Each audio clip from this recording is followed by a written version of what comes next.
మరో భారీ సైబర్ మోసం బయటపడింది. లండన్లో ఉన్న మీ కుమారుడికి యాక్సిడెంట్ అయిందని చెప్పి 35 లక్షలు లాగారు సైబర్ నేరగాళ్లు. ప్రమాద సమయంలో లగేజ్ కనిపించలేదని, ఐడెంటిటీ లేకపోవడంతో ఏ ఆసుపత్రిలోనూ చేర్చుకోలేదని చెప్పారు.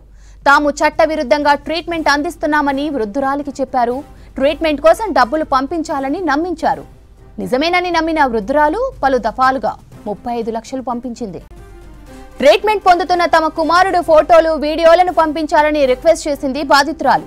అయితే బాధితురాలి రిక్వెస్ట్ ను సైబర్ నేరస్తులు పట్టించుకోకపోవడంతో అనుమానం వచ్చింది. వెంటనే లండన్లో ఉన్న కుమారుడికి ఫోన్ చేసింది. లండన్లో తాను క్షేమంగానే ఉన్నానని కుమారుడు చెప్పడంతో వృద్ధురాలు షాక్ కు గురైంది. తనను సైబర్ నేరస్తులు మోసం చేశారని గుర్తించింది. వెంటనే హైదరాబాద్ సైబర్ క్రైమ్ పోలీసులకు ఫిర్యాదు చేసింది. బాధితురాలి ఫిర్యాదు మేరకు పోలీసులు కేసు నమోదు చేసుకుని అన్ని కోణాల్లో దర్యాప్తు చేస్తున్నారు. మరో భారీ సైబర్ మోసం బయటపడింది.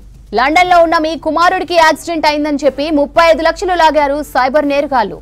ప్రమాద సమయంలో లగేజ్ కనిపించలేదని, ఐడెంటిటీ లేకపోవడంతో ఏ ఆసుపత్రిలోనూ చేర్చుకోలేదని చెప్పారు.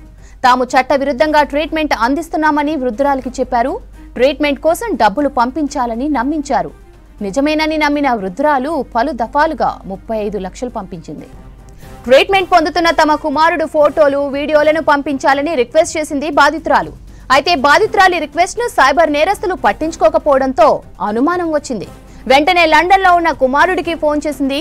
లండన్లో తాను క్షేమంగానే ఉన్నానని కుమారుడు చెప్పడంతో వృద్ధురాలు షాక్ కు గురైంది. తనను సైబర్ నేరస్తులు మోసం చేశారని గుర్తించింది.